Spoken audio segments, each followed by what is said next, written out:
responsibility, she can no longer treat you the same way as before. That's all he wanted. He could find an opportunity to defeat this woman if there was even the slightest opening. But she actually turned the tables on her? As for being happy, that's definitely not the case. Although she claims to be his girlfriend and acts so tenderly and affectionately, she clearly won't let him eat or even touch her. She's just pretending to hug and cuddle. If this were a movie, this level of intimacy alone wouldn't be enough to please the audience. This would do him absolutely nothing but harm. This not only pushed him to an even higher level of scrutiny, doubling the level of danger, but also made the girl's attitudes towards him become unclear. Mellifera is fine. Perseus doesn't think she has any feelings for him. She probably came here to experience campus life, just as she said. At most, he could also spy on the social conditions of the Empire and find out just how capable this influential figure in the capital really was. It's hard to say for Ivaisa, but her obedience to him has decreased again. She's clearly not satisfied with this situation. It dropped by a full 2 points. Even worse is Luna. This little dog seems to be so sad it's about to break. It's really troublesome. Unfortunately, Helen, that wicked woman, was like a leech that he couldn't shake off, following him wherever he went, preventing him from using sweet words to charm Luna. Miri Farah smiled as she approached the three of them. Congratulations. I never expected to witness such a beautiful marriage so soon after I arrived at the academy. I wish you a long and happy life together. Will you grow old together with Helen? Perseus felt that even if he were to marry Helen, he would not live past 30. You'll either die on her or at her hands. Thank you, Helen said politely. Luna lay on the table with her ears drooping, refusing to look at Perseus. Perseus watched with growing anxiety. Building a good relationship with Luna is almost entirely beneficial, which is the complete opposite of Helen's approach. For the sake of a bad woman who can never be truly obtained, you lose a good woman who would be devoted to you if you treated her even slightly well. Is there even a question of how to calculate this? There's nothing we can do now. We can only try to salvage the situation after Helen leaves. Ivaisa didn't look at them, but silently gazed out the window. Ivaisa, even though Perseus and I are lovers, you don't need to treat me like your mistress. Let's talk about that after we get married, Helen said with a smile. Ivaisa completely ignored them. Darling, your slave doesn't seem to like me very much. Helen frowned. Not just my slaves. You're overthinking it. Ivaisa has always been like this. Oh, Helen said coquettishly. Now that we're in this kind of relationship, you can't get too close to other girls, or they'll get jealous. But they're not outsiders. I will keep a proper distance. Please don't worry. How can I feel at ease? They're all so beautiful and cute, much prettier than me. I can't bear to look away from them.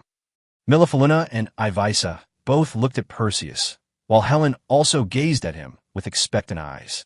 Perseus smiled. Is this an attempt to force him to say that? How could that be? You're much prettier than them. You can't just say that carelessly. Once it's said, no matter how hard you try to explain afterward, it's all for naught. Everything is over. That's right. Perseus slapped his forehead. We haven't told your cousin, Duchess Lovia, about this big thing that we're together. Okay, let's go visit the upper grades before class starts.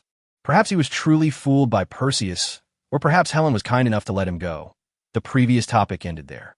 The two left the classroom, leaving behind a heartbroken and angry Luna and Mellifera and Ivaisa, whose emotions were hard to discern. Upon seeing Lovia, she remained silent and led them back to the rooftop. What are you two up to? Lovia asked coldly. What are you talking about? Cousin, why are you saying this? Shouldn't you be wishing us both well? Helen said, looking aggrieved. Blessings? Sorry, I only ever glowed, Lovia said unmoved. Helen, you know this man is a dangerous character. Even if you're going to play house, you should find a safer candidate. Your family's recent situation has been bad enough. She glanced at Perseus. It's okay if you don't understand my good intentions. I just don't want my aunt to be dragged into hell by your childishness. Cousin, what you're saying is terrifying. What hell? Where is hell? Helen said innocently. You don't want to bless us. Is it because you also like Perseus? I've heard about it. Yesterday you went to great lengths to buy him a dress and teach him to dance. Lovia sneered. It was my mistake to talk about such nonsense. You could do whatever you want, but don't drag me into it. Helen, I didn't have a cousin like you before I broke up with him. You'd better watch yourself. And you, she stared at Perseus again. You'd better get your dirty thoughts out of your head. Whatever your plans are, you're not going to get what you want. Trying to stir up trouble and fish in troubled waters with just a silver tongue is just wishful thinking. I will keep Miss Lovia's teachings in mind, Perseus said humbly. I'm just waiting for your death day to come. You're nothing but a living dead. Don't even think about falling in love. You're not even worthy of crawling out of your coffin. Unfortunately, the coffin that will contain me is still just a tree.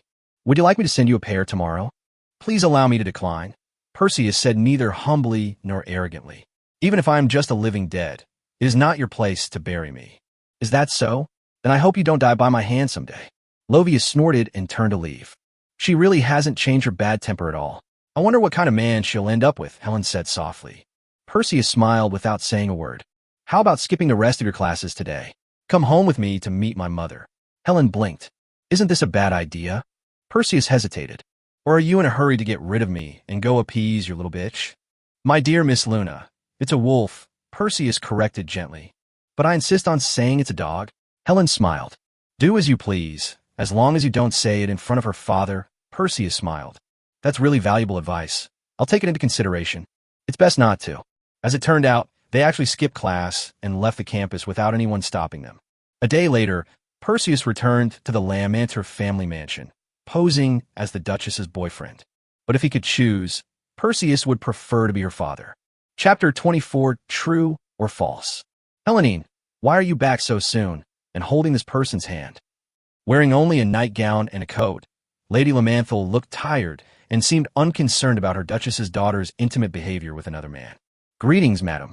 I am Perseus Perrin, your daughter's boyfriend. Perseus was very polite. Oh, really? Then please get along well with my daughter. Excuse me. Mrs. Lamanthal glanced at Perseus casually and then closed the door. This mother was cold and aloof. Even Perseus could sense it.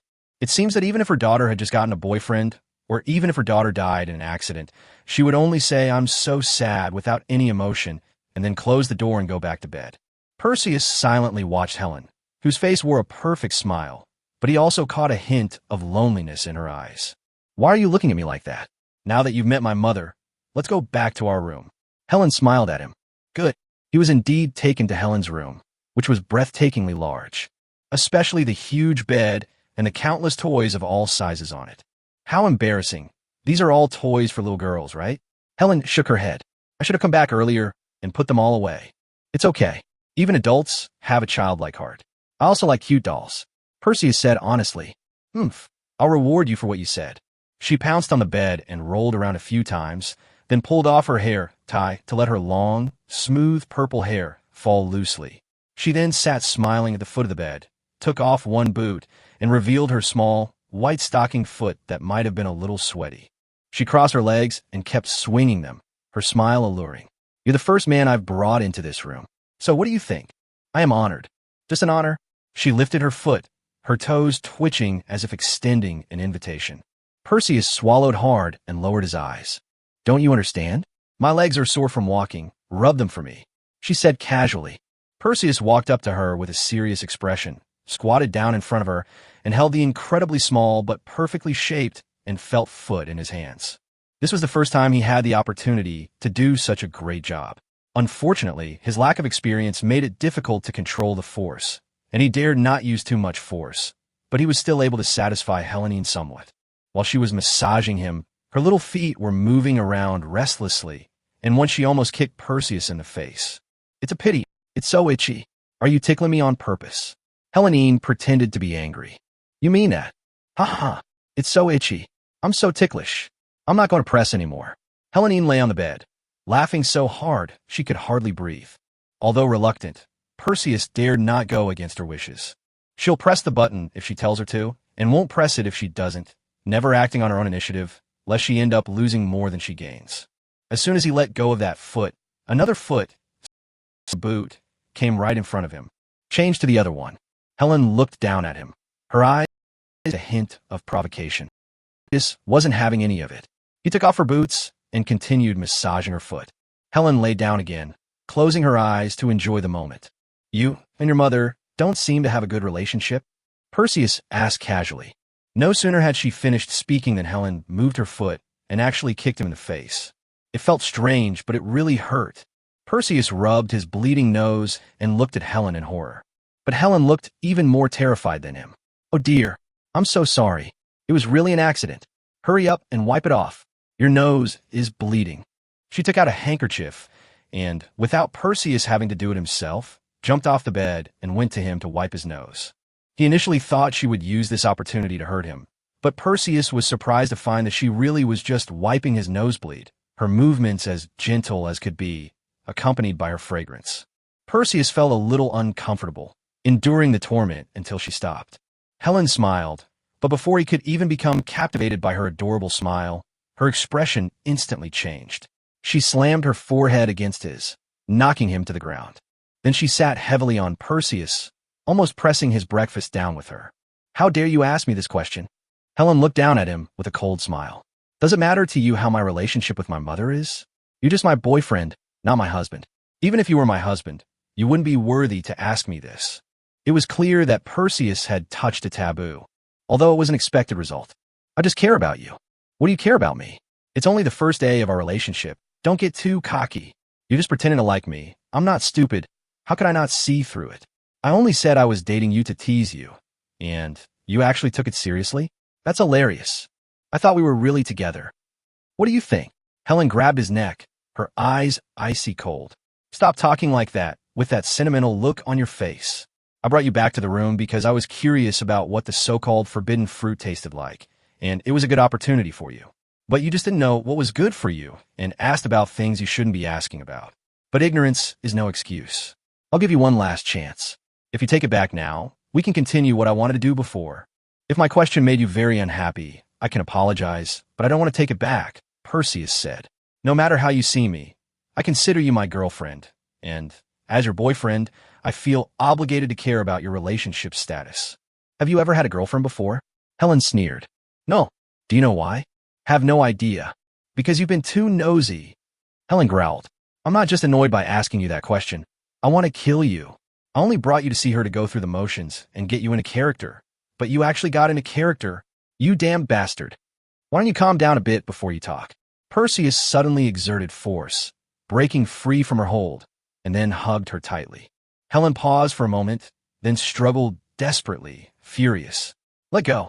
I'll make you let go. You're filthy. You lowly thing from the countryside. If you don't let go, I'll scream. I'll have my servants drag you to the basement and grind you into mincemeat. Miss Helen, I really didn't expect this day to come so soon. Stop pretending. Today is only the first day. I love you. Is your love so hasty? That's what true love is like. It comes without any reason. Fine, what exactly do you want? Helen said, my cousin is right. I was just playing house with you, but now I suddenly don't want to play anymore, so you can get lost. If you feel I hurt your feelings, I can make it up to you. Do you want money or something else? What a generous compensation package. Ah, so you bastard. Can you stop playing the devoted boyfriend? I don't have that much time to waste on you. Helen growled impatiently. I hope you can take better care of your body. If you want to do that kind of thing, wait until the future and do it with someone you truly love. So you just want money? Just give me the numbers. No, I don't want that either. If you don't want this or that, then get out of here. You're so spoiled. Do you think I'd be polite with you? But I want you. No way. Get out. Even if you're unwilling now, can you think of a way? I don't want our first relationship to end so soon. There's no other way. Get out. Didn't you say 1 second was enough? Lots of seconds have passed already. Shouldn't you be satisfied? Perseus released her. Helen straightened her disheveled clothes, then expressionlessly slapped Perseus across the face. Who told you to be so unreasonable? I hate men who are always nagging. I've always felt that there's some misunderstanding between us, Perseus said softly. What misunderstanding? Helen sneered. Actually, until you suddenly got angry just now, I was playing house with you, but now I suddenly don't want to play anymore. I want to be sincere and be a real man. How dare you say that? Helen said with disgust. So you admit you deceived my feelings? And now you're pretending to be so affectionate? When will you ever stop? If we deceive each other, it's not really deception, because two negatives make a positive. Bullshit, two negatives make a positive. Helen curled her lip. You lied to me, and I don't intend to forgive you. I lied to you, but I don't care if you forgive me. What should I do? You actually apologized? I already said I wouldn't forgive you. Helen laughed sarcastically. Besides, how do I know you're not just lying to me again?